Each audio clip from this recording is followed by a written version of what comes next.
joined here by Mateo. Yo, what's up, man? How you doing? Good, man. I've been looking forward to doing this for a while now. You want to get a little closer to the mic? Oh, yeah. Sorry. My bad. Yeah, do you hear it in the headphones how it gets Yeah. louder in you? Yeah. So you want me like over right here, hey? Yeah. What's up, baby? You're doing good. How's your day? It's good, man. I've just been running back and forth in between meetings, and now I'm here. I like the setup you have here, man. Like this is fucking sick, especially for Calgary. Yeah, it's pretty crazy. Yeah, I don't think I've ever seen anyone set up like a podcast studio in Calgary like this, like out of their own house. Like this is fucking sick. Yeah. Yeah. I love it. It's so much fun. The inspiration behind it just doesn't make any sense. But what about you? Give us a little background. Give the audience a little background and like what you do. Sure. What So you are. I own Urba. Urba is a full service marketing firm out of Calgary. We do a lot of work for brands like Papa John's, Opa. We do a lot of local restaurants here as well, dealerships like Mercedes-Benz, Country Hills. A lot of the work that we do specializes in branding, as well as advertising campaigns. So we can create full-on video advertisements for clients, influencer campaigns, so on and so forth, in order to create something that resonates with our audience. Beyond that, Urba has the capability of developing like iOS apps, web apps that are kind of like targeted from a UX perspective of like how their audience interacts with their platform in order to like get to a certain call to action. And beyond that, we just launched Pasta Ghost Kitchen called Pasta Salute last month. And that's been exciting. That's been exciting to watch grow. And we have really big plans for that. That's the photo shoot. Yeah, that was where you were at last night. Or like the day. Yeah. We talk about that? Yeah. Okay. Yeah, it was so much fun. I didn't even realize it was you. Yeah. It's the funniest thing because I walk in, I'm like, oh, hey guys. And you're looking at me like, oh, it's this guy. And I was like, and because you know when you meet someone, right? Yeah. And then they give you an impression like they know you, but like I hadn't met you. Yeah. So I'm like, yo, this guy has like such a good first impression. and then I'm talking to you like, yo, I can't wait for the podcast. I was like, oh, say a word. No, man, I just saw the Drew hoodie, man. I'm like, oh, it's Josiah for sure. But dude, every post you have is like you rocking some sort of Drew merch, man. Like, you're like a walking billboard. I really am, yeah. You know, the crazy thing though is I've only found one person in Calgary who has Drew. Yo, other than I myself. bought some fake shit off AliExpress. It still hasn't come in though. Oh, I was giving it about 6 months. No, I've wanted to buy stuff, man. I just haven't I haven't done the research to figure out when the drops are. So I've just stopped caring. Yeah. But they literally posted on their Instagram. Yeah. You just can't pay attention. 2 years ago, man, I was all into Supreme and shit. And like, I'd fucking be following every drop and try to resell shit. Right. But I'm way too busy now. Like, I love that. I love that game. I love that culture. But maybe in like 2 years, my time's a little bit more freed up. I'm going to get back into it. So many people bought that though. Yeah. Like botting is insane. They dropped a bike. I was like, oh, I want to buy that bike. The resale price would be insane. Yeah, one of my buddies did that, man. Bought. Yeah. You bought? They would bought Supreme's website and resell. It's good money. It's insanely good money. Yeah. If you got a bot going on, that's insane. Like 10 out of 10. Something I want to ask you, yo, your Instagram handle. I went to Harvard. Yeah. Where did that come from? Yo, how did you get it? It was so I was running with my buddy back from Kelowna like 4 or 5 years ago, and I had like a decent Instagram name at the time, but I wanted to kind of rebrand, and that's like when Urba was kind of popping off as well. So I kind of like started thinking about my own personal brand, and I spent like 3 hours in the car ride just thinking of like really dumb names, and like everything nice is already taken. And I went to Harvard, was just like open. I thought it was ironic as fuck, and I thought it'd help me get me. I thought it'd be a conversation opener for a lot of things, right? So I kind of went for it. Yeah, no, I'm surprised it wasn't taken. Yeah. I'm like very surprised. Dude, there's a lot like that. Like, there's like, I went to prison. I went to Yale. There's like, if you can get really clever. Oh, yeah. There's really fucking long, but I think it's funny. Yeah, because I saw you reposted something and I was like, I went to Harvard. I thought it was a meme page. Yeah. Because you know, like that's usually like a meme page name. Bro, I'm a living meme, man. Yo. Yeah, you're an interesting guy. So you've been doing Urba. Yeah. Have you always been doing businesses? My first business was when I was 15 with so Urba has 3 people, Alan, myself, and Vlad.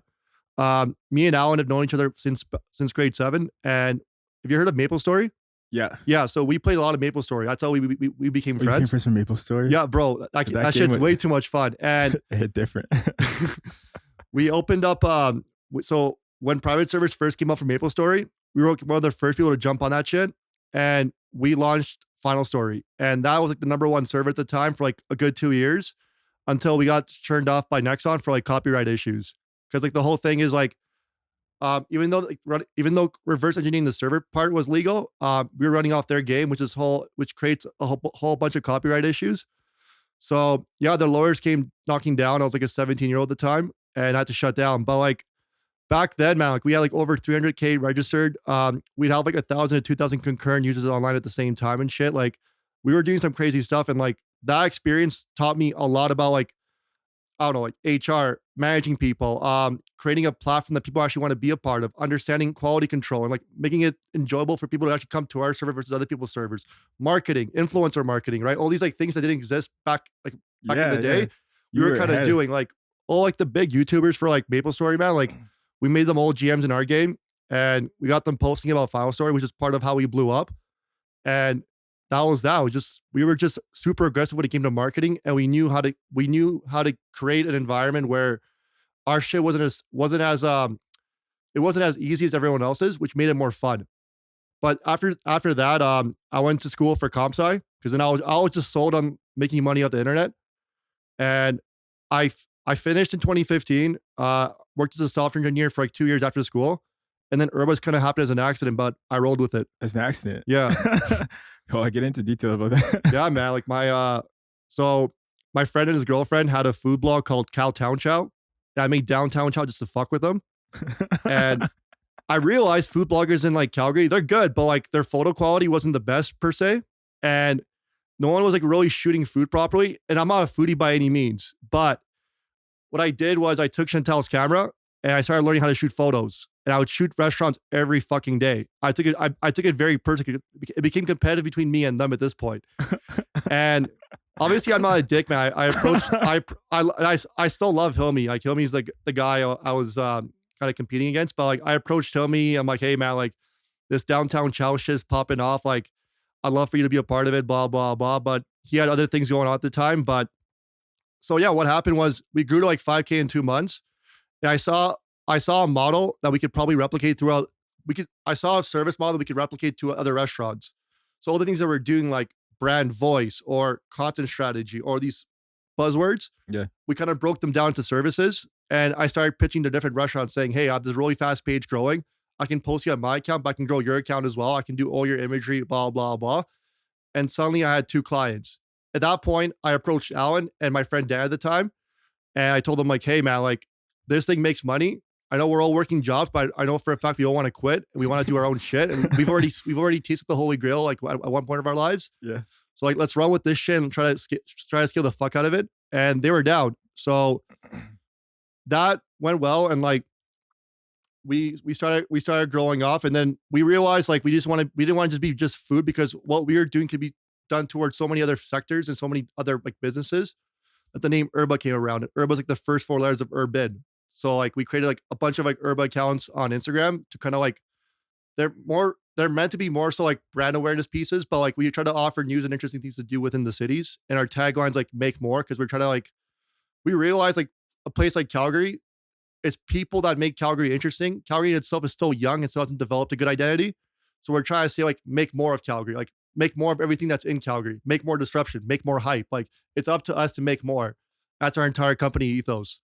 And then Vlad just recently joined the company, like I'd say like during quarantine, and me and him have been friends since like a year ago. And I really loved what he was doing with Workmore. And I knew one day I wanted to work with this guy in one way or another, and just happened to be that we came to an agreement that we were both kind of doing the same thing, both working at the same office. And we just said, yo, instead of like competing, let's just collab and fuck shit up together.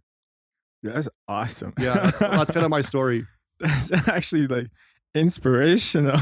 No, but what do you mean no? No, dude, there's people doing way crazier shit, man. Like Kid Laroi, like fucking, he's like 17 or 18. Who? The Kid Laroi, like the rapper. Kid Laroi, yeah. Yeah, he's 17. Yeah, bro, that kid's fucking inspirational. He came from like the slums of like Australia, and he's fucking killing like he's killing the game. Where did he even come from? All I saw Logan Paul direct one of his music videos, and he has so many people backing him right now. It's insane. So from what I know, I could be wrong. What's that? Lyrical Lemonade. I'm pretty sure they discovered him, and Juice WRLD found him afterwards, and Juice WRLD blew him up. That's what I know about. That's what I know about his story. I've seen that. Some of his music videos have like the milk carton. But Lyrical Lemonade, that's a fucking interesting business model as well. Like I was watching, I think the guy's name is Cole Bennett. I was listening to a podcast with him. That guy, man, just wow, like just listening to his story and his come up, like that shit's inspiring. Like what we're doing, man, is like 1/10 of like what the actual world potential is. And we have such a long way to go, but Well, we'll get in there slowly. yeah, we'll build up to it, man, for sure. But There's so much content going on in Calgary right now. It's insane. no, I like it. I like the come up in Calgary, man. There's a lot of interesting people here that people don't know about, and that's what you were kind of telling me at the photo shoot as well. Like there's a lot of interesting shit going on here. Yeah, like I was trying to tell you as much as I could. Yeah, So I'm like, I know, like I was like, there's so much I could tell you, yeah, and it's like, it's insane yeah. because you would never expect that in Calgary. Because you talk to some people like, yeah, no, it's happening. Yeah, just wait. Just wait. It's coming. That should be your tagline. Just wait. Just wait. Ain't boring. Just wait. My podcast tagline is boring, and then the only thing in the description is it's really not. So, what inspired the name Boring? Life Life is boring. itself. Yeah. No, Okay, that's in of ironic itself. in itself, though. Like, I feel like what you're doing isn't boring. it's not. Yeah, Yeah. It's lower expectations. yeah. I'm the same way. I try to like, anytime anyone expects anything from me, I try to set the bar so low that I'm like forced to succeed. Because like, if you over exaggerate what you're gonna promise, man, people are just gonna like disappoint so fast. So But, fast. yeah. You got to go in with like nothing and be like, well, I don't know. Is it good? No, for sure. Yeah. It's up to your interpretation at that point. Yeah. And the lower you, what I've noticed, the lower you set it, if you set it lower than the quality you're putting out, it's almost guaranteed someone's going to like it. Yeah, for sure. Because I know, like, It's objective as well. Like, it's very, very objective. like what I consider to be excellent is completely different than what someone else considers to be excellent. Like, here's a good example. I've heard so many people talk shit about Starbucks and how their coffee sucks or tastes burnt or blah blah blah blah blah. Why is it they're a multi-million-dollar business? Why is it that they're successful throughout the world? Why is it that girls go crazy over pumpkin spice lattes? Because what they do really well is the mass market is okay with okay enough products. Your product doesn't need to be that great. What they kind of want is, well, at least why you pay $5 for Starbucks is you're not paying $5 for that burnt taste of coffee. You're paying it so it tastes consistent, it's reliable, and you're paying for you're paying for that feeling that Starbucks is selling you as well. Like the fact that pumpkin spice lattes blow up just shows to me that the Starbucks customer is just looking for comfort. And that's their entire brand. They're selling comfort up the ass and it's fucking working. Comfort and consistency. If you go to That's Mexico facts. and have like a Frappuccino, it'll taste almost the same as one in Canada, right? Or if you go to the Starbucks in the airport versus the Starbucks in downtown, their coffee tastes identical. That is tough to do, but because Starbucks can pull that off, they're winning. That's true. You never go to Starbucks thinking this coffee is going to taste different. No. It's always going to taste the same. So you know what you're expecting. Yeah. Same thing with McDonald's. The McDouble tastes the same. It's like, sure, the Yeah. bar's low, but the product is good enough. You know what you're getting for. The price is good enough. But what you're also buying into is the fact that Ronald McDonald was your childhood hero when you were a young kid and you've been raised with this brand. Who's your hero? No, I speak in general, but Have you noticed that McDonald's has changed there? could you imagine? Like, hey, mom, look, it's my hero. The clown itself. That's terrifying as a Yeah, child. dude, that thing was fucked, man. Yo, and the purple guy? Dude, imagine being the actor for that. Oh, man. Where's your career? Yeah, you meet a girl, you tell her, yeah, I'm Ronald McDonald. Like, how does a girl react? You don't. It's just like, oh, wow, it's amazing. Yeah. Like, what do you do all day? Stand outside, hold a sign up, come on in. It's like, have you noticed how the McDonald's model has changed? So the buildings look different. Like they're growing with Have you seen their the new consumer. HQ No. in Chicago? It's fucking sick. Is it like the Apple HQ? Uh, Similar to kind of like yeah, retro it's design. like, yeah, they're gone for the very wooden modern look, but I think McDonald's as a brand has innovated a lot compared to the competitors. Like like why those touchscreen things they have in the actual restaurants. Yeah. They do that because when minimum wage had to go up, it was cheaper for them to implement technology than it was for them to like hire people. Yeah. But that sort of innovation is what ultimately leads to better consumer interaction, right? Yeah. What I've learned, as long as you're a little bit more innovative and you're selling a feeling that's kind of unique and resonates with the people you're trying to target to, you're always going to win regardless of whatever your product is. Your product should be good enough. It shouldn't be bad. If your product's bad, then you won't retain customers. But if your product's at a certain level where it can retain customers. People will come back for it, and then you're also selling a really cool feeling, like Drew. Like you're right, Drew's selling you a feeling, which is why you resonate with this brand. And you're always wearing it, right? Yeah. Yeah. As long as they're constantly doing that, they're gonna keep winning. But the moment they stop doing that, people are gonna stop wearing Drew. Same thing like Supreme. Same concept, more relatable. It's like, Walmart? Yeah. How they all look the same? Yep. It's crazy. Yep. You can literally walk into Walmart. You will know where the food is, the electronics is, the appliances. Yep. Everywhere. Except for the Fish Creek Walmart. I don't know what you guys are doing. Have you never been to it? No, man. It's so weird. You walk in and it's just candy at the front. And you're like, what? And you look to the right and bed sheets. You're like, what? When you walk into Walmart, what's the first thing you always see? Vegetables. Yeah, produce and bakery. Yeah. You walk into that one and you see candy. Jesus. I wonder who the manager is. They're not doing it right. Yeah. I have no idea what that went, but your the Maple story. Yeah. I wasn't too into that. Explain that whole concept. Sure. So you want me to explain what Maple Story is? Yeah, kind of all of what you were doing in that. Sure thing. So Maple Story is like a 2D MMORPG. Oh my god, I always like catches my tongue. But yeah, so similar to World of Warcraft, people can create a character. They have like different jobs, so they can play like archer, assassin, blah blah blah. Right. You level up, you get different jobs. You try to beat bosses. Typical MMORPG shit. You play with other people, so it's a very social game. The issue with Maple Story was that leveling, at least like back when I was playing, when I was like 14 or 15, leveling took too long. And these guys in Germany made this like private server code called Odin MS. It was like the first stable version of like any sort of like private server. And what a private server is typically MMORPGs have like the server side, which manages like how fast it is for people to level, or like of how the game gets dictated, blah blah blah. And then there's the client side, and the client side has like all the graphics and how the characters behave and all this other stuff, right? So the server dictates. The server's kind of like the god, and the client's kind of like what we see right now, like the reality. Right. And God determines like how high I can jump, or how much money I can make, how fast it's for me to make money, how fast I can age, blah blah blah. So these guys were able to reverse engineer like the official server's like server. Like the foundations. Yeah. So you can run your own server. And the whole value add there is, if people play on yours, it's easier to level up. Things that cost money in like the actual game, you can get for free in a private server, because it's all a different prerogative, right? Kids have different motivations than what a corporation has. So I guess like when we started, everyone made it too easy. Like these kids were like leveling up 1,000 times the amount of like what the actual game had. Does that take the fun out of it? Well, it's fun in the beginning, but the issue is retention, right? Yeah. And it kind of half the fun is the challenge. So we came up with something in the middle, and I think where we kind of excelled as well is we created something that had like a better in-game economy, and ours was just more stable. So yeah, I went through a whole lot of shit with that stuff. Like there was like some guy from Singapore that was a competitor, and like he would DDoS the shit out of us every fucking time. And that taught me how to prevent DDoSing, right? Like there's all these things that you would never consider that I was like kind of placed upon, and we just had to deal with it. Were you guys making money off that? Donations. So it was all donations that went straight towards funding the server, but in the end, I didn't end up making profit. So you put more money into it? Yeah. I mean, like we weren't up. Like I'm sure if it kept going, it would have been a very profitable company, and we probably would have been millionaires. But at the time when we shut down, we weren't making enough for us to make profit off of. Is Maple Story still around? Yeah, I think it is. I haven't played in forever though. Same. I used to play like League. Yeah.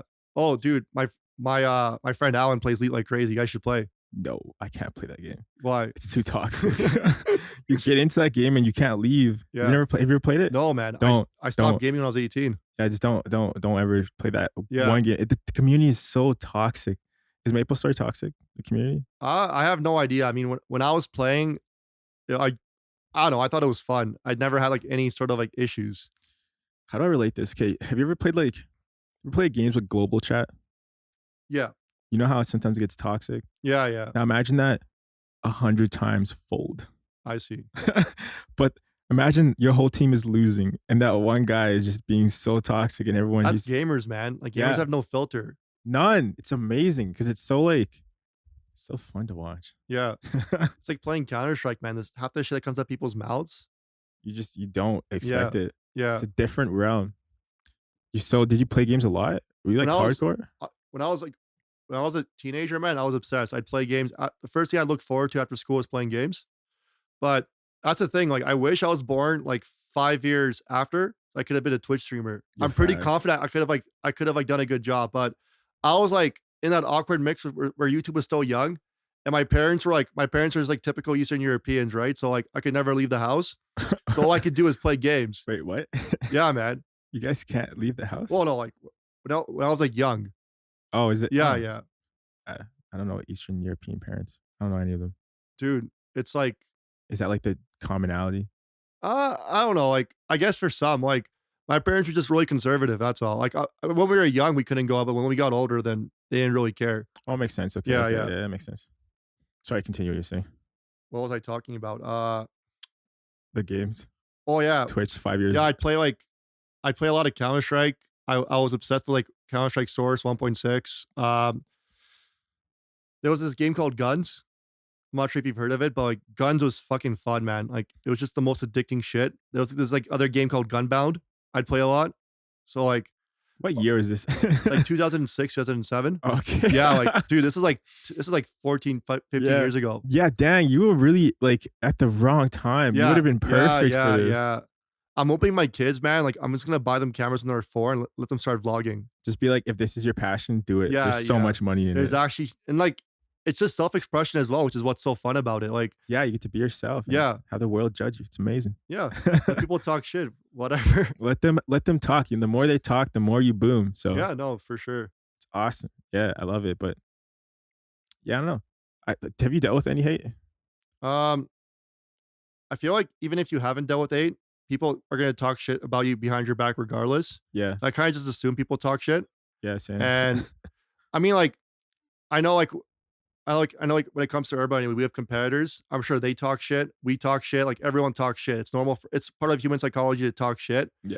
So I don't really care. I honestly don't really care for it. Like, I kind of expect it. If there's no hate, then it just means I'm not doing anything crazy, which means no one cares about me. So, like, I feel like the more hate you have, you're doing something kind of impactful, which means that you have eyes on you. And it's kind of like the byproduct of doing things.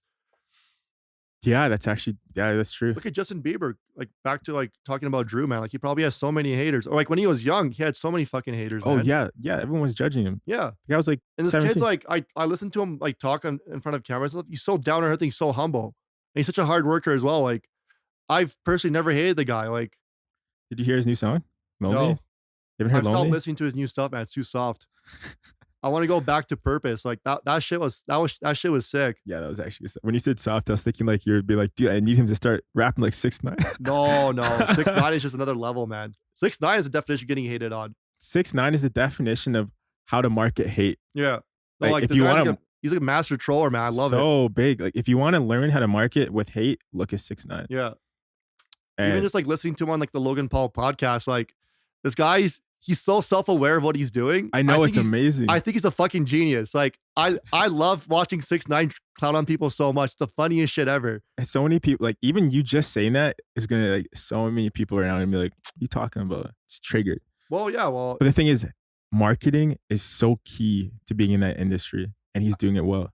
that's the other. Like, here's the thing though. Like talking about 6ix9ine, he had that whole snitch thing going on, and he kind of like normalized it and made it. He kind of like That's true. took ownership of it, which kind of rubs people the wrong way. Yeah. Especially people that are like really into like the rap game and shit. They think fuck this guy, right? So like, what I question is, does he ever like consider like the backlash of what he's doing? And I think he's kind of like he just kind of like sprays and prays, and hopefully like his trolling pays off.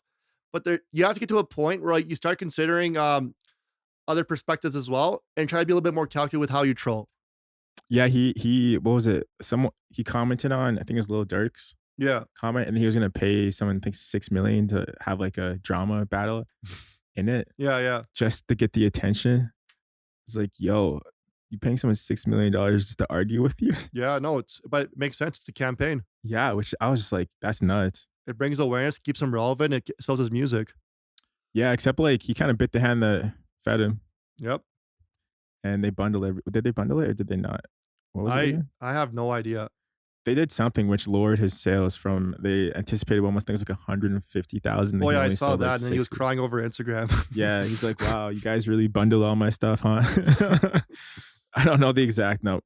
I think someone watching or listening knows, but That was crazy. Like when he got out of jail, like that song he dropped right out, like I got like yeah, 100 million, like so fucking fast, so man. fast. I was just like, wow, like this guy's a machine. Really? And then he kept popping them out, and he's kind of low key right now, but it's coming. Oh, for sure. You know who's low key and is gonna pop pretty soon again? Lil Nas X. I think he's so fucking. I think he's so He already brilliant. dropped the song. I saw. I was listening to it on the way here. Yeah, the music it's, one. It's fire. Yeah. I love it. Well, he went broke too. Yeah. Well, like this guy was just like chilling for like a year, like just like going on holiday. That's the song. But That's the name of the song. I think, or that's the chorus. I don't know. But he got rich too fast, yeah, in my opinion, because he kind of. Do you know the background story of how he like the memes and it was stuff? through Twitter. Yeah. Yeah, like he made thousands of memes about like on my horse and Well, that's what TikTok is now. It's just music promo. yeah, Like a lot of these guys are just popping up over TikTok. Jack Harlow, I think, owes his career to TikTok. Like Tim during Curtis quarantine, Waters. man, like I learned about Jack Harlow through TikTok. Who's Jack Harlow?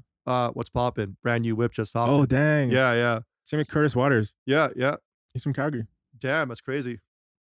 and now he's in. I think he's in Texas. hmm Everyone's moving to Texas now. Yeah, I wouldn't mind living there. Yeah, the houses are really cheap. Cheap houses, low taxes, and I mean, if you open up a business in the U.S., man, there's way more market share than there is in Canada. Yeah, yeah. There needs to be more of that in Canada, more options. Yeah, It's Canada. yeah, man. There's only what 30, 40 million people that live in Canada, if I'm not I mistaken. think it's 33 million. Yeah, It's like 10% of the population of the U.S. yeah, it's crazy. It's literally California Yeah, in one country. and one country. and we have such like, and we're so spread apart as well. Like, look Yeah, at Calgary. Like our 1 point downtown core is so like, there's not many people that live in the downtown core. Everyone's like up in the burbs. I know, and we have like so many empty spaces down there, especially office space. Yep, Is it the Bow, the new building with the face? yep. Apparently half of it's empty. Oh, bro, it's even like the place we're at the Guardian. Half of it's empty as well. How do you like maintain that? Like who? Like I feel is it just billionaires trying to flex? Well, I've always wondered that as well. And like the only theory I have is they're trying to invest in now when it's cheap, and they're probably going to claim ROI like in 20, 30 years if the city ever booms. It has to be a long-term play. I don't think it's short-term. It's got to be because that's a lot of money. Yeah. But they've also And they keep building condos as well. It's crazy. I know. It's like where is who- this coming from? And who's buying it? Like, Yeah. who's buying condos? No one. Like Yeah. everyone I know is renting, Yeah. or I don't know. Well, some people are buying, but it's so That's what we were thinking of doing, man. Like we want to get out of our current office and move into something a little bigger. Like we want to kind of like do what you're doing, but have like a content house. yeah. Rent like a massive rent a massive space, turn it into like an office / like up in the basement and shit. But like, well, we can't justify buying the place. Like the issue is there's no guarantee on like houses here appreciating, and I have no idea what Calgary's economy is going to be like in 5 or 10 years. It could either like, I mean like I have we always joke around like in our office, like Calgary could either be Detroit or like, the next Abu Dhabi. There's actually like no in between. Like either we go broke or we all become fucking rich again. Yeah. Well, okay, we're going to tech, so Yeah. that's a big industry, just as big as oil. You know what, man? Like we hire a lot of people for Urba, and there's actually a lack of talent in Calgary. Like there's a lot of people that apply for jobs, but in terms of like talent that like could actually produce good work, it's very tough to find. Even like when I was working in software, to find like someone really smart that knew their shit was like one of the most difficult things. We interviewed so many people. Really? Yeah, like like even in comp sci, man, like I went to UFC. Like a lot of like there was like maybe like 5% of the people in our class were brilliant as fuck. Everyone else just copy off one another. So like this is the talent that goes in the job force, and then they wonder why they can't find jobs, or they wonder why they're not getting paid $100K a year. And it's like, bro, like We're looking for the talent. yeah, like you just like I feel like half these people just like go into like a field just because they think it makes money, but they're not necessarily good at it. Yeah.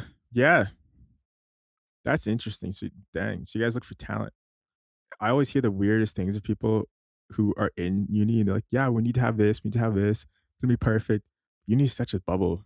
No, I mean, look at it like 100 years ago, man. Like university was just this thing where like rich people would go into to like learn about the arts and stuff, so they were more cultured. Mm-hmm. They learn about philosophical works, blah blah blah. And in the part of high society, they didn't really need university to find a job. Whereas like now it's transformed to this thing where you go into university, getting a degree, expecting to find a job. And like I think that expectation is like what kind of screws people over. Like Even I went with the same line of thinking, and like looking back, all I've learned from universities like how to break down processes and like think logically. Yeah. But other than that, like all the skills I've learned have been pretty fucking useless. I've learned everything off YouTube. Like, Yo, facts. Yeah. Yeah, you learn so much. I've had videography, how to make a podcast. You can learn all this shit on YouTube. Yeah, you can't go to university and take a course on this. No. Good luck finding it. Yeah, like, I keep thinking, I'm like, how do they teach kids marketing in school? Like, there's don't. so much to marketing now that like I think profs are like so fucking behind the times. They're so like it's literally like 1900s when you go to the unis. Oh, for sure. It's not even relevant. You know, even okay, so you need PhD to teach certain things, right? Yeah. Yeah. So social media, no one's studying that, and if someone is, you need a PhD in it to do it. You're the PhD. Yeah. The definition of PhD in social media, man. Like I'd rather learn off Josiah's boring life than like some guy UFC that like is super out of touch. Who's just writing like scripts and be like, read this is how you market, this is how you like. They don't even teach you how you do Google Analytics. No. when my friend told me that, Josh, he went to school for business. Within the past 6 months, he's learned more than he's ever learned. And he's like, why did I go to school? Yeah. It's crazy. They don't teach you Google Analytics. I thought they did. He said, nah, they don't. I'm like, that's such a simple tool. Yeah. How does someone not know how to teach that? Dude, like... At least to me, it's a simple tool. I don't know. It might be complicated to others. I'm not trying to, for sure. Change the boat. I mean, everyone learns differently, blah, blah, blah, but... At the end of the day, it's the same thing. No, I agree, man. That's the realm we live in, man. Like, I've probably learned more in the last 3 years that I've been doing Urba than I've learned my entire life. Like, there's just executing on shit and like just like taking ownership of everything, just being proactive teaches you way more than like just like following a structured process and like just like playing along. Like, yeah, sure, you can learn a couple of things like here and there, but you're not motivated enough. Like, yeah, I mean, they're not giving you millions of dollars. Yeah. You're just sitting there to... Like when I worked corporate, like I never had the care to learn new technologies just because I'm like, I'm thinking like, well, why do I need to know this? Like, I'm not going to make more money out of this. Maybe I will if I went after myself, but if I'm not, this is a waste of my time. Whereas like now I'm forced to learn shit because if I don't learn shit, there's consequences. Yeah, that's facts. So like, it's the same thing with you, man. Like if you don't learn how to make your podcast studio better, if you don't know how to like upgrade your shit, like and keep innovating as time goes on, you fall you're going to fall. Yeah. So like, because of that chase now, you're forced to learn. Every day. And yeah. The thing is, it's so much fun. Yo, bro, I love it. I honestly sometimes I don't get how people do that 9 to 5 because I think to myself, I'm not trying to like throw shade, but low key, this is more time consuming than a 9 to 5. So here's my opinion on that. Maybe it's a little different than everyone else's, but I think there's people like us that aren't accustomed to like traditional societal norms like 9 to 5. And there's people that work really well within that structure. Like not everyone's meant to be a leader and not everyone's meant to be an employee. Not everyone's meant to do this or that or blah, blah, blah. Just like how I can never be a nurse because I don't think I'd ever understand the processes behind that. There's probably some girl, some guy that fucking kills being a nurse and vice versa. Like compared to what I do, they probably have no idea what it comes to. I had a friend like 3 or 4 years ago, like explained to me his stem cell research shit that he was doing for his master's. I'm just like, what the fuck are you talking about? It's like, no, bro, it's easy. But like from his perspective, it was easy because like so easy, right? The way his mind works is different. So like, yeah. First, like especially if you ever build a company, the employees you hire need structure. Otherwise, like they're gonna feel like there's a lack of it, and they won't be as productive. Like some people just like having like that schedule, and then afterwards, like after 5 o'clock, you stop thinking. Yeah. I work 9 to 5. After 5 o'clock, I could work at Urba. I could go to the gym. I could like go on dates, blah, blah, blah. Do everything you want. Whereas my job now, I wake up, boom. Yeah. It's like 24 hours. 11 o'clock, client messages me, where's my shit? Boom. It's the time you go to bed. Yeah, like it's nonstop. But with the way I'm wired, that's how I think. I love it. I love the hustle. I'd want to be talking to clients 1 or 2 in the morning. I want to be doing passes at 5 in the morning. I'm all for it. It's so much fun. Like that's I don't know. I think that's the disconnect that most people don't see. Because some people see you and they're like, "Oh, he's got it all." Bro, I don't have shit, man. But that's the thing. They look at you like, "Oh, he's got this following, he's got this coming, he's got that." But it's like, it's so time consuming. Oh, for sure. And like this goes back to like what I was saying. Like in the grand scheme of things, like what we're doing is so insignificant compared to like the mass world. That's what I always compare it to. Like how do you get to the point where doing you're creating the same amount of value that McDonald's or Justin Bieber or Drake produce, right? Like that, I always measure things by value. Like, here's a good example. Like a small business can probably cap it at 500K to 2 million a year, right? Because their values only the value they can output, like their product, can only reach X amount of people. So the value that they produce stops here.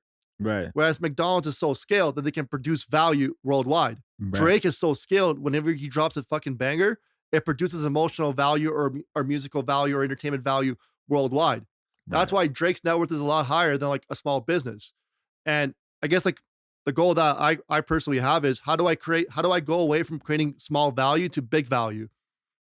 That's actually really good. I mean, like, this is what you're doing right now as well, man. Like, you're creating a macro product that's going to create massive volume. Like right now, maybe it's being targeted towards Calgary, but as your personal brand grows, this will create macro value.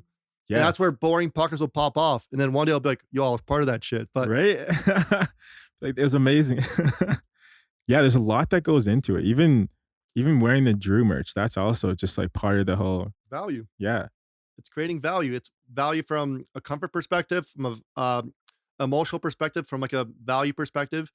But because it's the same thing with you. Let's say you always wearing the same thing. So you always have the hat on, right? Yeah. All the time. I have like 20 of these hats. So you always the same color, the same, maybe you like tilted it a certain way. Yeah. You have your own uniqueness about it. Anytime someone sees that, thinking of you. Yeah. Anytime someone sees Drew, who has seen me, they think of you. Think of me. Yeah. The podcast. Yeah. And it's great because it's almost like I'm not marketing it. Oh, Justin Bieber's a marketer. Yeah. Shout out to him. Love his stuff.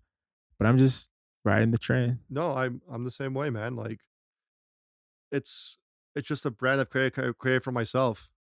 Just like, yeah, so many people don't see that. Yeah, let people make their own decisions, but it's a unique marker and it's all about personal branding. But yeah. I love it. It's so much fun. Everything about it. But yeah, back to the 9 to 5 thing. Like, I think there's beauty to like not thinking. Like, I think what happens is a lot of people like go on Instagram, they go on Reels and they find Gary V, and he starts like blabbering. I mean, like, I love the guy. Like, if I could be 1/5 of who this guy is, I'll be the happiest man in the world. But I think the issue with that, he's telling everyone like, hey, 9 to 5 sucks in general. I'm thinking like, well, Gary, like if 9 to 5 sucks, no one would be working for VaynerMedia. Yeah. Like you have no employees. I know you're trying to motivate people, but like if I'm his employee watching this, I'm like, well, fuck this guy. I want to quit now.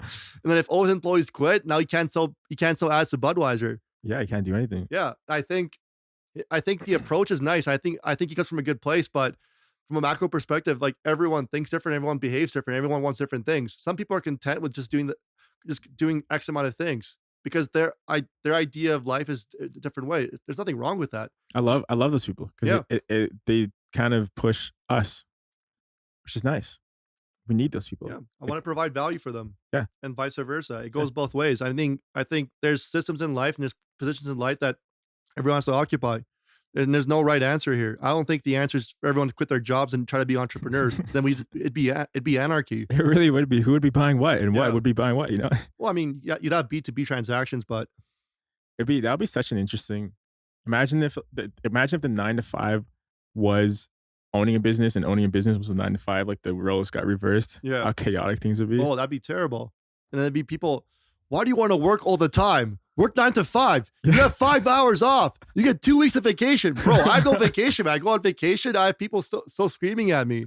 Yes. Well, not screaming. I'm over exaggerating, but you know what I mean? Like I'm still answering the emails. I still have to make sure things get done, blah, blah, blah. Yeah. But well, I mean, I don't know. I see it differently. I see myself as like always on vacation, but always work. Because when you like shut down for the day, you're just like, oh, I was going to relax. Like that's low key a vacation. Oh, for sure. You put everything down, you enjoy yourself. You're like, vacation time. Yeah. 5-minute vacation. I like that mentality actually. Yeah. It's fun because it's a really, that's how I detox. It's like a detox where you just, do everything. You wake up, hit it, run with it all day. Yeah. And then you start to wind down from like maybe, I don't know, 5 or 6, and then 10 o'clock rolls around and you're just like, all right, time to reset, forget everything that just happened. Yeah. Go to bed, wake up, new day started. So I have a question for you, man. When quarantine started, like, what was your approach towards that? Like, is that what inspired this podcast? It was one of the things. I had a lot of free time, and I'm like, okay, so I was thinking to myself, everything around me is. I've never had a hard time watching things blow up and like seeing how the algorithm works, Yeah. seeing what's about to blow up, and just following the streams of what will be like a guaranteed success, Yeah. guaranteed. So I'm thinking to myself, all right, I've been wanting to do this podcast. I want to do this podcast. So I was like, yeah, I'll dabble in it for a little bit. Did it with my friends. You know, it's nerve wracking getting into something new. Oh, for sure. Had no confidence. It was lacking. You guys can go watch the first episodes if you want. Oh, bro, look at my first vlog. It's probably the worst. It was probably the worst shit ever. Yeah. You know, it's still there. You own it. You got to show people the track record sure. of like how you become who you are. The come up. Yeah. And then I'm thinking to myself, okay, maybe I'll start this podcast. And I was like, yo, this could actually be something crazy. And then I'm analyzing everything from like position, place, you know, country, place, Canada, place, looking at the bigger people. Like this table was inspired by, you can probably guess who. Logan Paul. Yeah. Yeah. You know, I looked at the bigger guys. I looked at logos. I was like, how do I market myself perfectly? How can I just throw little things in there that literally make no sense and might not take off, but at least I put quality into it. Who's your target audience? Right now it's anyone from 22, I guess. Cool. 20 to 26. I have something like 30s, like, of course. Any like specific like location? Canada. Canada. Canada is the end goal, to be the number one in Canada, or just not even the number one, but just like a mainstream for Canada. Canada doesn't really have, other than meme pages, Yeah. like Six Buzz, Daquan, Yeah. and then other news, whatever, you know, Calgary events, stuff like that. Yeah. It's really a niche, really niche to certain things. Versus as a podcaster, I can take, which is the cool thing, I can take their content and talk about it, and I can do that on a Canada scope. Yep. So I can talk about Six Buzz, Calgary events, Yep. Daquan, all of it, and it all just comes back down to, oh yeah, this is Canada. Yeah. So I'm taking all of the big Smart. picture and putting it into my little idea. Do you see yourself like living in Canada for the rest of your life? Yeah, I mean, like wherever life takes me. Yeah. At the end of the day, I'd love to put this on for Canada. It's just really hard to get support. Mm-hmm. And well, it's not hard. It's just Calgary's weird. No, I agree, man. We have the same problem. Like outside of like what we do for clients, we're like me. I guess like myself and Vlad have like always tried making vlogs for fun and stuff. But like to come up with an interesting vlog with an interesting storyline in Calgary is one of the toughest things I've ever done in my life. I have an easier time making full on ad campaigns for clients than I do thinking of my own life and how to make it entertaining. Well, it's not as hard as you think. I've tried. Like I was able to put one out like one every week. Yeah. I get like 1,000 views on my Instagram account with them, but like, it got to the point where the demand for it was just so high that like it requires a lot of brain power of how to create a little storyline, like how to train all your friends into like characters, and then always being around them as well. Like you have to like require some of their time as well for them to be there. And if everyone's like not doing this thing, like during quarantine, it's easy because everyone had a lot of free time, but as everyone gets back to their jobs, suddenly these characters you create a story with are gone. So now like, how do you tell a story? How do you make it interesting? Create like micro dramas in this like thing that people would want to watch, even if they know nothing about you. What you do is, you know, you've seen David Dobrik stuff, right? You force it. Well, yeah, but like he has characters. Some of them aren't. Some of them are like genuine. Like that's actually them. Yeah, but David does that full time. Is what I'm trying to say. Like if I could do that full time, bro, I'd want to blow. I'd blow up. I'd probably become Vitaly and do dumb pranks like university campuses and stuff. But I mean, like, if I had no repercussions of like, what's it called, of what people think of me, I actually think I'd be pretty good at creating YouTube pranks. Yeah, Vitaly, he's crazy. Yeah, I love him. He kind of started like an OnlyFans kind of thing. I saw him and Tyga. Yeah, Tyga's killing it on OnlyFans. He is. It's weird, but all these celebrities hopped on it. Tana Mojo got the highest paid. Yeah, I saw. Was it Tana Mojo? Or was it Jake Paul's? Yeah, I saw her. Is it Mojo? Yeah, Tana Mojo. I saw her post about her story. Yeah, $3 million. Crazy. It's like, what? Yeah, man, you need to make OnlyFans. People are paying way too much. Yeah, that's what's crazy. Like, I'm pretty sure if you're smart, you could probably just like find it for free. Well, they have like this weird takedown thing. I see. Where it's like everything is like automatically taken down. Also, I don't know. You search for it. No, I haven't searched for it. Don't put me in with this. I'm just joking. No, I was checking out the business model because I've had some girls on who do it. Yeah. And it was so weird because like you can have it, and I don't know how they do the takedowns though, but it's so fast. It makes sense. It's copyright. Yeah, but it's so fast. I don't think Reddit want. I know a lot of them happen through Reddit. I don't think Reddit wants the liability anyway, right? So Yeah, people post that on Reddit like nonstop, like seconds, yeah, seconds after. unless you own your own website, but at that point you better be making money off ads. Otherwise, there's no point of having that. Facts, yeah, yeah. That's an interesting thing about copyright laws. Like when we were doing the Maple Story shit, I learned pretty fast. So like for to avoid DMCA's, like a good place to have your server was like Holland, because Holland at the time had like no copyright laws. Or like there's a lot of like places like this in the world where like having your server there protects you a lot. So it removes a lot of your liability. So like I'm sure if you wanted to like get into that dirty game, you'd have to do your research on which countries have different laws and make your corporation based on that country. It's kind of like what was that? What's it called? Putlocker. Yeah. Remember that? I think it's No, I haven't heard of it. was it Putlocker? I can't remember. You know the websites that you like you'd always go to watch movies. Oh yeah, yeah, yeah. Yeah, they're always like hosted out of I think China. Yeah, they have to be. Yeah, which is just crazy because they're never get taken down. What's gonna happen? You send a claim for a company in China, you're gonna take them to the US court? Is that what happens? I have no idea, but Oh, like I've always been curious. yeah, because I've seen some of these websites up, and then they get taken down, and it's literally when you go to the website, it's like we created a new website. Yeah. It's like Makes sense. okay, click on a new website, like Kiss Anime. That's how Hollywood movies work, man. I'm pretty sure they're just setting up different corps for all these things because like each corporation has its own liabilities, right? Yeah. Let's say like I create a TV show that has like 4 seasons. Each season and every TV show in Hollywood has their own corporation. Once a season's done, they basically drain the corp, let the corp have all liability. So if anyone were to sue that TV show for that one season, only that corp gets a liability. And then once you open up a new season, you make a new corporation for that. It's like business. Yeah, You can bankrupt a business and you're still not bankrupt. yeah. But like like the idea, I'm pretty sure what these guys are doing is they're probably making new corps for every business or like every new website, Right. and they're just banking up the ads. So like if one gets sued, that corporation gets a liability. That person's still fine. They move on to the next business. Yo, I have a question for you. Do Yeah. you think Hollywood is dead? No, I think it's popping. I think it's all about YouTube. No, but the concept of Hollywood. Do you think social media is taking over? I think that's what Hollywood is. It's social media. It's been redefined. Yeah, Hollywood's dead. Yeah. Yeah, from my perspective. I keep saying it, but who knows? Maybe I'm wrong. I was wrong about Corona. In what sense? In a sense of because you have all these actors, right, who are trying to push, Yeah. and then you have publicity, everything else. People are constantly chasing paparazzis in your face. The only people who you really hear of now are like the Johnny Depp case. Yeah. Is it Johnny Depp? Yeah.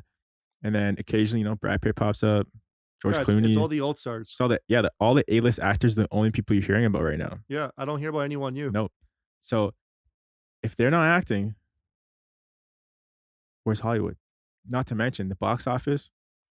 Well, you know the movie, I can't remember what it's called, but it's like you go back in time. Hmm. Do you remember that? It's called? I can't remember. It came out a month or two ago. The estimated drop was what 150 million, and it only made 20 million. Damn. Yeah. So it goes to show you, like, I think a lot of Corona really is pushing it back. the ones that have modernized though, like look at Stranger Things. I think all the actors like Billy Brown, Billy Broad Brown, I can't remember her name. I But don't the know. girl on Stranger Things, Yeah. like she has like 20 million on Instagram. All those Yeah. actors have like all those actors are relevant as fuck. Very. So like I think anything that has to do with the internet, whether it's Netflix that follows a more traditional suit, but it's still like Hollywood actors Mhm. and YouTubers, like anything that's digital and is compliant with what modern requires is winning. The ones that are relying too much on traditional TV or like they're still in soap operas, blah, blah, blah. I don't think anyone's ever going to care about.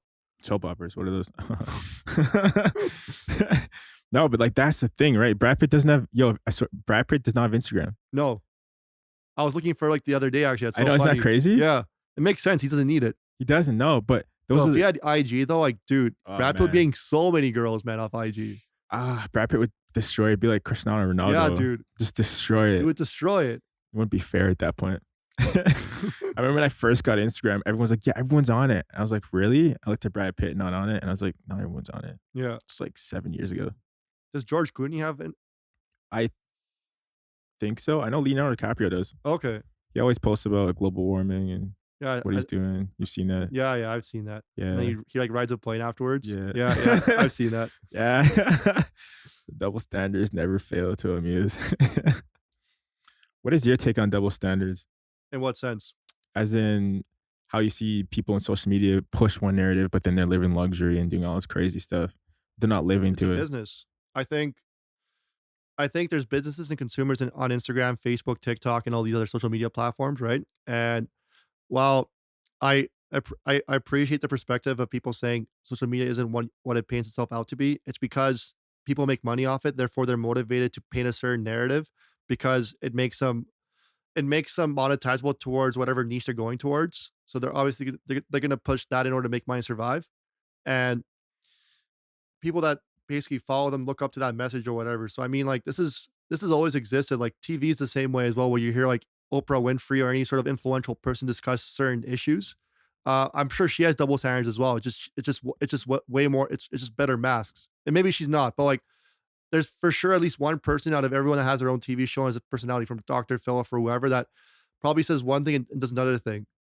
I think Yeah. that's pretty common. So I mean, this trend in human psychology has always existed. It's just been modernized now, and like because like we have information is like way more accessible now than it was ever before.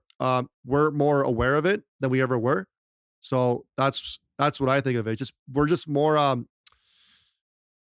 we're more intelligent and we have access to more information. Therefore, we can see it a lot more than it before. But I think it's always existed.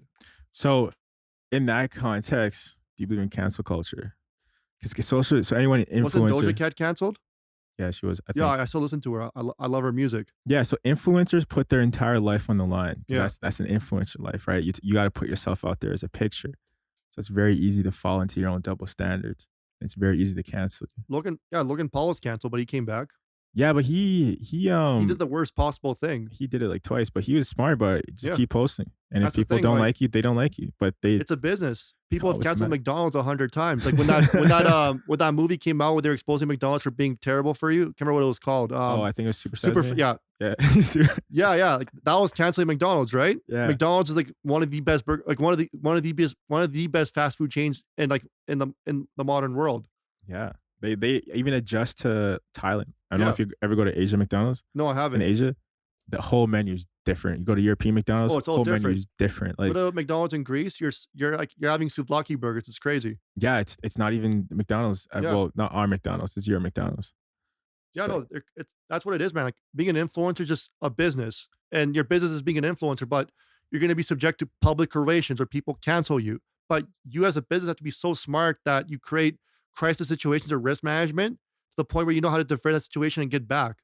Like that's all what PR is. PR teaches you how to assess risks and be able to like turn crisis situations around. Yeah, it's funny how you say that because Jenna Marbles canceled herself. Yeah, It's weird. She could have capitalized on it, but I think she was just done with YouTube. yeah. They all made a ton of money in the early YouTube seasons. Like, what was it? Look at Fusi too, man. He completely lost it. I feel bad for the guy. I don't know if that's an act No, it's not. because It's strictly mental health, and like I feel bad for the guy. Like I think he was just around the wrong people. Who knows what his situation is like. But I've watched his highs and I've watched his lows. I've been subscribed to him for like 10 years now, and his story is very interesting. I've learned a lot from it myself, and try to learn like what not to do. So like if I ever get to that point in my life, like Isn't that crazy how Yeah. these it's such a give and take because you can watch these influencers and you can be like, okay, if I do this, I'm not going to do that or do that. And it gives you such a nice critical way of going about it. And you have so many options. You can watch like Emma Chamberlain, Logan Paul, Yep. Jake Paul, Fuzi Tube, David Dobrik, be like everything they've done and see what they do. When David got called out for being racist, when did that happen?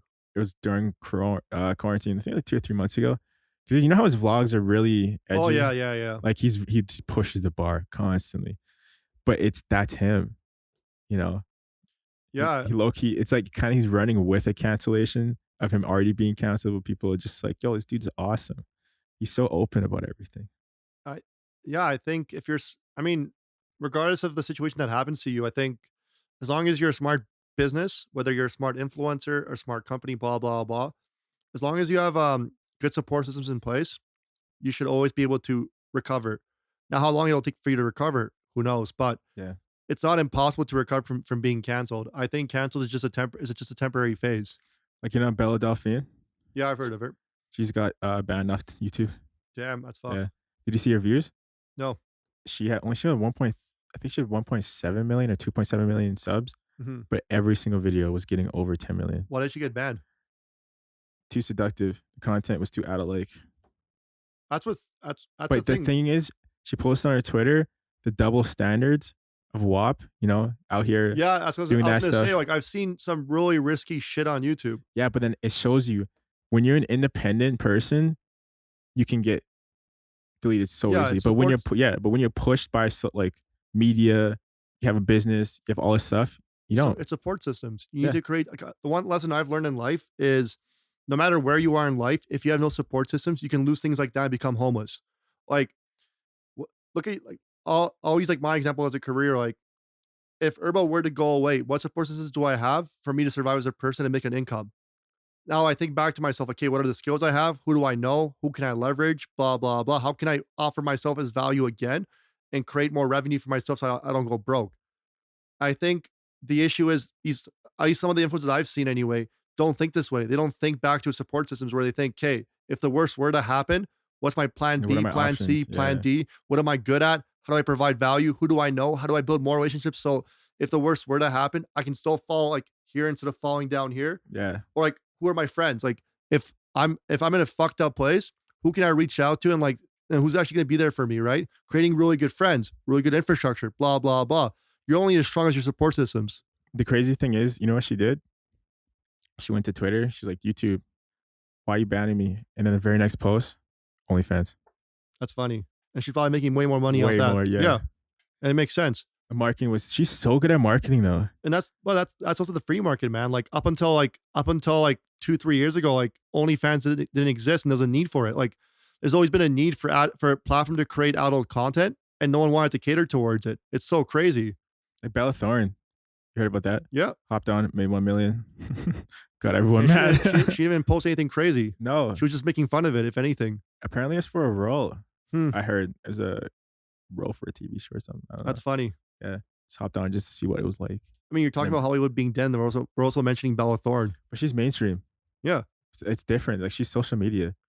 Is she? Like she's been on a couple of movies. Yeah, but she's more known for like the Disney and then her Instagram. Which is Hollywood. Yeah, but her Instagram is more of her though. Yeah, yeah. When I see A-list celebrities like example like Zendaya, Bella Thorne, Tom Holland, yeah, all of those guys, they're all Hollywood. But the only reason why they're mainstream is because they know how to do it on Instagram, or like they know how to go on YouTube. Yeah, that makes sense. Like if you understand the way I'm saying, like yeah, Hollywood isn't the idea of Hollywood. I think is dead, but it's transitioned into social media. It's modernizing. Yeah. So the old traditional way of becoming an actor, working 30 years, and then That's you're finally media in general, man. Like I think a lot, like look at local news, Global, CTV, Calgary Herald, blah blah blah. Do young kids actually watch that shit? I personally don't care about what Global TV puts out. I respect them as a company, right? I get all my information from YouTube. Yeah, I watch everything I know about news in Calgary is off Instagram or YouTube or whatever the fuck. Or meme pages. Those are awesome. Meme pages teach you a lot. They really do. Look at politics as well. Like I'm pretty sure a lot of people are influenced by Facebook, Instagram, pages they follow, whether they're left or right. Yeah, it's like Bloomberg. He was trying to pay meme pages to advertise his campaign. Makes sense. And they all memed him. I don't know if they got paid or not, but they went on Twitter all being like, I can't believe this dude just offered me this amount of money to post memes about his campaign. Dude, that's just dumb. That's just bad business. Like, I don't know if like, I have no idea if he paid them to say that. Yeah. Or if they just did that because they were like, yo, if you're a politician, don't come at us because we're just here for the memes. Bro, if I owned a meme page, man, and Bloomberg came to me, I'd be like, yes, Mr. Bloomberg, how can I help you? Thank you so much. But they already make so much money though. Yeah, but like Daquan just sold his for like from a 80 business million. perspective, like if you can work with Bloomberg, you can sell to way more politicians. That builds more credibility. Like how? Oh, that's true. That's so short-sighted. Yeah, no, that's true. So I don't know. I have no idea what happened, but I'm guessing that he paid them to say that so it could give him some traction. Because if a meme page is posting like, I can't believe this dude just tried to pay me, that's a lot of people talking. You know what's crazy, man? With Urba Calgary, a lot of our best posts have to do with politics, and it's not even us taking stances on anything because we keep our page pretty neutral. Yeah. But whenever we post like, then she is going for re-election, or then she's doing this, or blah blah blah, people have so many opinions on what the things is, and it always blows up. And it makes me think like, blah blah blah. and they'd be running campaigns to these massive accounts and creating hype for themselves. It's so funny you say that because I think the way you think, and it makes sense. Like there's really not a lot of bad things that can happen in the way that we're thinking, because it's every critical aspect of, if you're going into something, pull it apart and look at it thoroughly, you know, see the best way to capitalize. If you go on TikTok, people who sponsor you will just send you something and be like, throw it in a song, you know, do a little ad on it. Like Daytree, she does like 1 minute vlogs. The biggest thing on her channel. That's the main thing she's known for. Usually it's the most views. So like one of her video might only have 2 million views, and then she posts a vlog, 6 million views. She gets a sponsor. They're just like, yeah, I just post a video of saying, hey guys, check this out. What they should be doing is they post a 1 minute vlog about getting it and tell your audience to look at it. I come from this world, and what's happening is it's an out of touch marketing manager that has no idea what they're doing. And all they see is, oh, TikTok's blowing up. Oh, this person has views. Hey, here's a product. Go talk about it. They have no idea what content is. They have no idea how content works. And they're so out of touch with what people want to see that by the time this all happens, the influencer knows in their head, well, this isn't going to fucking work, but they're getting paid regardless. So they think, well, why do I care about telling them? I already got the bag. So they're gonna go pop off. Yeah. That's like one thing we had to deal with as well. Like in the beginning when we were starting, we had to keep going back and fighting back with a lot of clients and a lot of brands that we worked with, telling them like, hey, what you're proposing isn't gonna work. Let's do X, Y, and Z instead, because that'll actually give you views. But it's because we were motivated to build good relationships in order to show more brands about how brand friendly we were. And it goes both ways. Like it's up to the influencers as well to make sure that they can tell these marketing managers I guess like a lot of people that don't really understand social media that well, how to make sure that product gets actually views on their page and how they can provide value. I think when you get to the macro level, people don't care about offering value, and they think, well, I'm big shot. I'm going to give you credibility, blah, blah, blah. Why do I care? Yeah. So it goes both ways, man. It's just fascinating to me, because I'm like, yo, like if you're a company, this is how you should be thinking. I think I'm not saying like it's like, I agree. Yeah. I think the best marketing people are the ones that actually own influencer accounts, because they're the ones that understand the ins and outs of it, and they understand both perspectives. They understand what pops off, what the trends are, and how do you apply that sort of thinking towards marketing a product. Yeah, a lot of people, and they don't teach you that in school. No, they don't. That's there's all no way to learn self-taught. that other than you just do it yourself. Yeah. Like if I know for a fact, like if I didn't do what I was doing, if you didn't know what you were doing, there's no way to learn that perspective.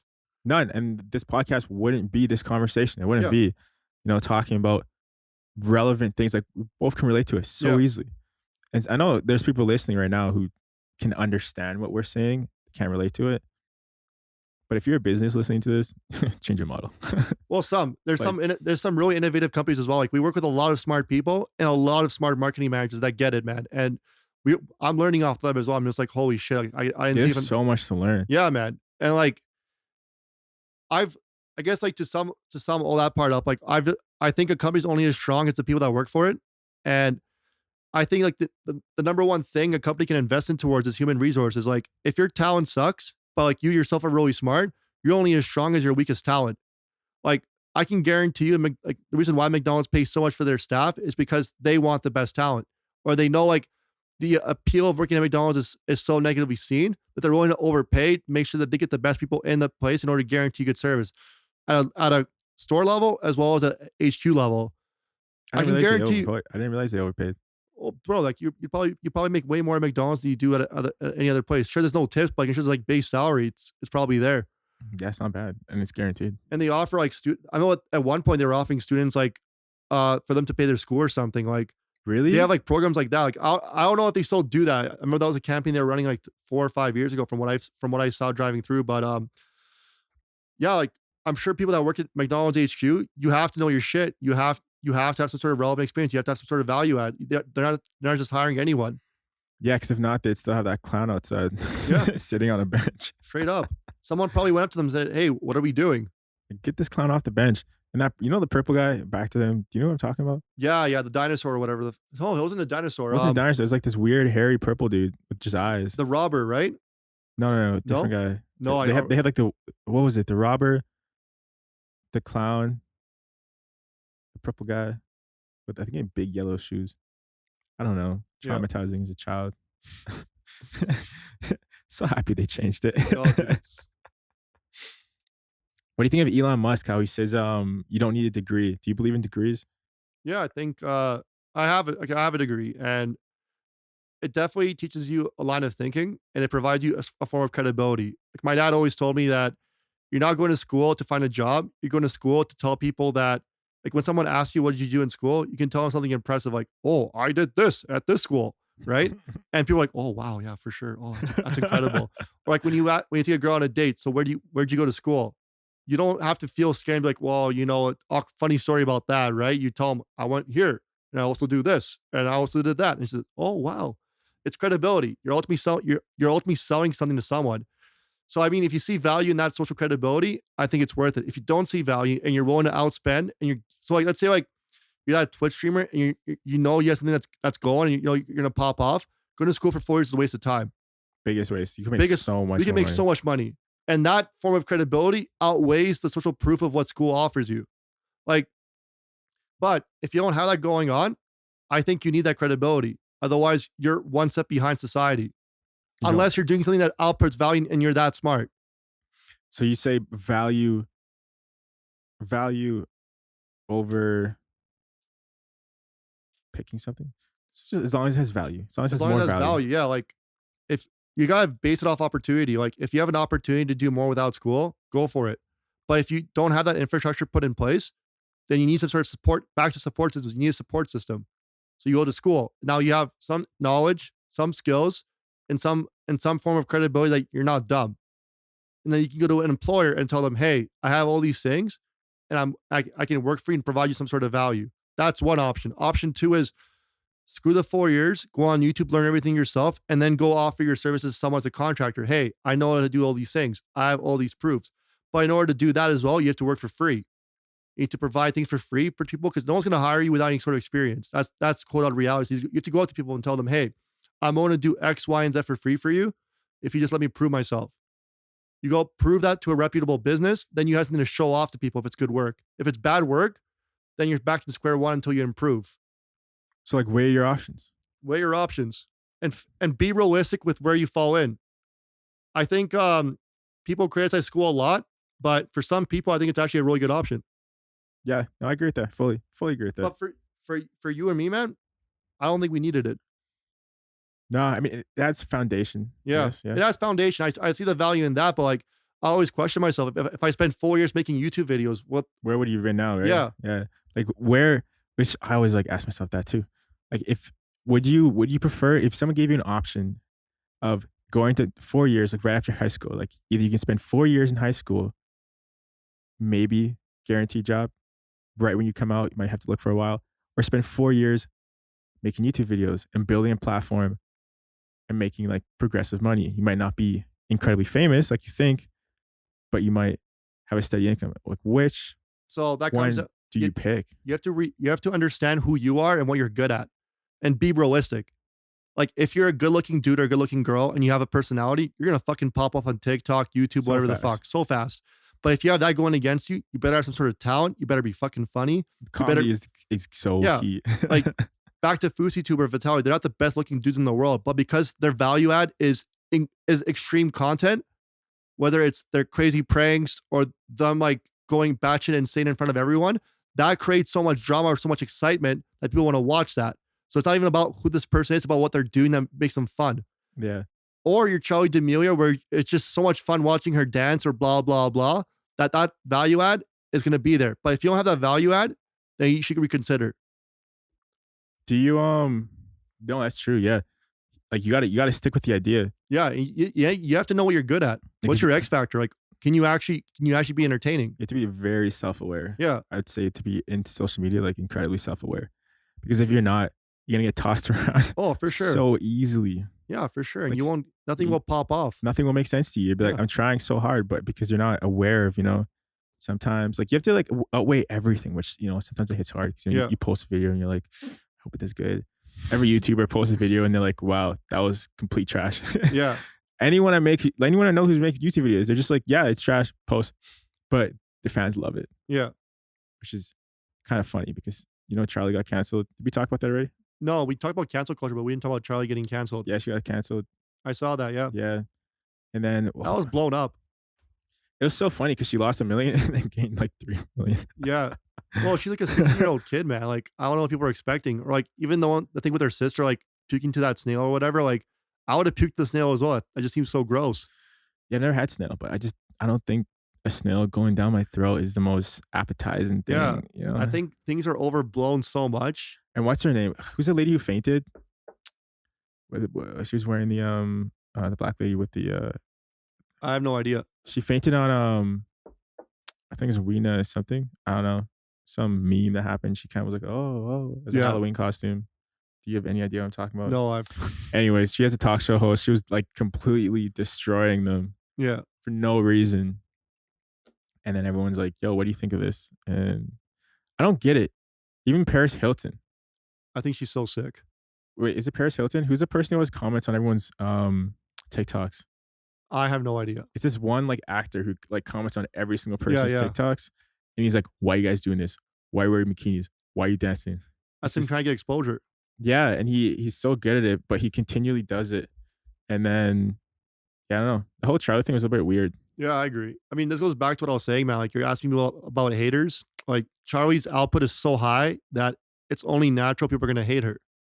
Like, she probably has a lot of loyal fans, but there's like 10% that are always going to be jealous and think, well, why can't I do this? Why is she so special? Blah, blah, blah. And they don't understand her value add. And therefore, they're going to be jealous, hate. And then the first slip up she has, they're going to come attack her. It wasn't even like her, though, which was weird. Yeah. Everyone took Dixie, and then they took when James said, like, you should be happy with the 95 million. Yeah. I saw it. It's overblown because it's just the consequence of being big, where you can't make one mistake, and that's insane. It's ludicrous. You can't hold people with that expectation. Everyone's people. We're people, humans. Yeah, they're young kids. It's just and especially imagine being that. Imagine having 1 million to 100 million in less than a year. Bro, I kudos to her and her sister for soaking up the pressure that they're soaking it up. I don't know what I'd do in this situation either. Like, that's crazy. That's so much pressure. It's so much because even myself, if I was just imagine if I became like Joe Rogan overnight. Yeah. I would have to. Joe Rogan does his podcast so differently, where he has a whole team sending him news articles, backing up his stuff, making sure everything's clean, making sure everything's Yeah. If I said one thing on a podcast, like just a minute ago, how I didn't know that girl's name. Yeah, that's out of proportion. Gone. Yeah. We're still people. No, it makes sense. It's crazy. I wouldn't know what to do. I'd honestly have to personally, what I would do. Even I slipped up, man. Like, I accidentally said the R word, right? And no, I'm cutting that out. Yeah, thanks, man. But like, that's that I caught on myself. I'm like, oh my God, if I said that, like, if I kept talking, like, I would have been canceled, right? Yeah, but it's so like fascinating to me because the only people who I know who could actually help you with that are people who are in it. Yeah. That's the thing. Like, that's another thing, like, where I've learned with Urba as well. Like, we have a lot of really talented videographers and photographers, but when it comes to creating full-on ads where people are talking, there's so much more to it than just pressing record. You have to know how they speak. What words are they saying? What are the consequences of those words? How will people interpret those words? Blah, blah, blah, blah, blah. And that's stuff that's very tough to teach. It is. And back to like what I was saying, if I became famous, the first person to talk to is Joe Rogan or just someone bigger in the industry. Oh, for sure. I'd be like, yo, you need to contact this guy because right now, I don't know what I'm doing. No, I don't think any of us know what we're doing. We really don't. We just push an idea that we hope everyone loves. Dude, that's like going back to brands, man. Like, I love Nike's tagline, just do it. My entire life has just been, just do it. Just do it. Just fucking do it, man. Just don't hold yourself back. I see it sometimes. I don't know if you see it as much because like maybe you do with business, but in the influencer scene, so many people put so much criticism on themselves. Yeah. And when opportunities come, they're almost afraid to take it because they don't think they're big enough or worth enough. Yeah. And my best advice to anyone in creative content is just do it. Yeah, I agree. And if it sucks, who cares? Move on. Keep doing it. There's a lot more opportunities. Like, I look at the first pieces of like work that we created for clients, and man, if Mateo applied at Urba today, I would laugh at him and kick him out. I think he'd think, oh, what a cute kid. Whereas like what we consider to be good now is probably good now, but I think Mateo 3 years from now will probably think the stuff we're doing now is mediocre as well, right? Oh, yeah. You constantly have to be pushing the bar. But the point is, if you don't start, there you have no idea of how to keep growing your eye and keep growing your taste and your perspective on things. Yeah, like this, my first two podcasts, I was like, dude, I'm so good at this. I love this. And you're And dude, I you're already ahead of like I'd say like 99% of people. Like the fact you're doing it means you already have a platform and now you just have to keep executing on it. Yeah, and that's the only last thing to it. Is just be consistent. Yeah. That's a key thing that you have to be, is just consistent. No, I admire this, man. Like if I can even achieve a 1% of like what this is, like wow. Well, thank you. So you have a really good thing going on here, man. And kudos to you. Like stuff like this is what makes Calgary cool. I appreciate that. Yeah, I mean, it's crazy because I didn't realize this, but like whenever I post something on my story that clicks, Yeah. almost like match Yeah. my like views, and I'm like, yo, That's sick. it's insane because most people are looking. I think what I think is personally, most people are looking at my account as in like, oh, it's Josiah's getting all these creators in Calgary that I knew nothing about, Yeah. and every time he posts them, I didn't know that, Yeah. and then it's giving so much exposure to so many other people that it's fueling this idea of creation, Mm-hmm. which is awesome because that's something that we really need. No, it's true. And it's I think people like at least with a place like Calgary, people mistake it as like a boring cowboy town, but it's like what you were telling me, man. There's so much happening, just no one's talking about it yet. Yeah, no, I've met some really cool people, man. I'm just like, huh? What? Right? But like, it's crazy. Like me, Yeah. yeah. Yeah. And you, like, it's insane. The amount of conversations I've had on here, from live streamers to YouTubers to TikTokers. I didn't realize we had a TikTok kind of like base in Calgary. No, for sure. I did not know we had these big people in There's Calgary. that one kid, I can't remember his name. Like, he's like a 16-year-old, 15-year-old kid, really handsome. He's popping off on TikTok. So fast. And Yeah. you just like, you would think they're in LA. Yeah. That even happened to Daytree. Daytree went to Chinook and people were like, why are you in Calgary? Like, I thought you lived in LA. Yeah. Yeah. But it's that pre-notion in everyone's head that once you're big, You go to LA. you go to LA. Yeah. You know, I won't lie, man. It's where I want to end up. I don't know, the taxes are kind of Yeah, taxes are fucked now, but like dual citizenship, man. Like that's all I'm saying. You have dual citizenship? No, not yet. Oh, not yet. It's the I plan. need to figure that out, man. Maybe find an American wife or something. But Yeah, I mean, taxes right now, I think it'd be a great experience to like, it's like 38% in like the US if you make over 400, 500K. I thought it was like 70. Damn. I'm pretty sure. Do you know what it is? The taxes in Cali? No? This is why you need a fact checker. Yeah, Yeah. for real, yeah. Get someone in the back. Yeah, Boom. yeah. I know, but they're high. That's all No, I it's know. insane. Everyone who I keep hearing on social media is like, I'm considering moving to Texas. Yeah. You know what I see though, man? Like I've never valued personal equity on money. I valued it based on experiences, opportunities, networking, as well as like infrastructure. And if it requires me to pay more money in taxes for me to have more opportunities to network with more cool people that maybe we're on the same page on, I'm willing to pay that. So you see the risk as I see Or the risk as fancy. like as an opportunity for an personal opportunity. growth. Yeah. Like, dude, you're only as strong as the reasons you built for yourself. Like Josiah without a podcast studio, that's one less ability you don't have. But Yeah. you building this infrastructure creates more personal equity for yourself. So even if the worst were to happen, you still have this podcast studio, you could wake up, boom, record, and you're back in the business. Same thing with us. Like if the worst were to happen, we have so much infrastructure now that life goes on. If coronavirus part 2 comes back, life goes on. Thinking about that, we're going into lockdown on Friday. Yeah, we might. No, I'm pretty sure Well, did they announce it? was it announced? You haven't heard? Yeah. No. But well, I was told yesterday. Apparently we're supposed to go in lockdown yesterday, but we're going lockdown on Friday. Okay. When this podcast comes out, either we'll be in lockdown or we won't. That's one thing, man. Like, I feel bad for a lot of businesses that are gonna get shut down because of lockdown. But no, it's my perspective though is like we went through one lockdown and like I own a business. I was forced to learn. I was forced to adapt. And I thought to myself, what happens when there's a second lockdown? How do I prevent this happening again? And what I find kind of ridiculous is businesses have had 6 to 7 months to prepare for this moment, and they've chosen to do nothing about it. That's ludicrous. Like, I have no problem saying that. Like, with Passive Suit, for example, I'm confident that business is going to survive with lockdown because we thought about what happens if there's a lockdown again. Urba, what happens if there's a lockdown again? Can we retain our staff? Can we keep paying them? Blah, blah, blah. What's our fail safe? How much money do we need in the bank in order to survive 3, 4, 5 months? It's ludicrous to me that business owners don't think this way.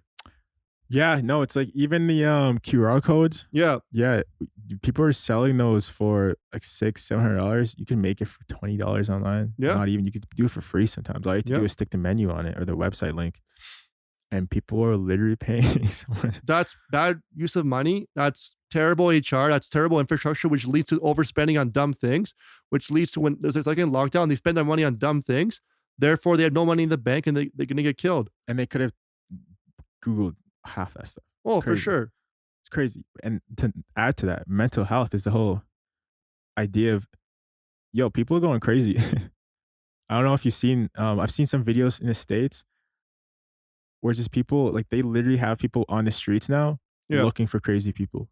Like who've gone mentally insane. No, I believe it, man. Like this isn't like, I know I'm taking a very hard stance on it, but at the same time, I feel bad for these people, right? Their families depend on this stuff. Like there's no easy solution to anything. And like, I can't imagine.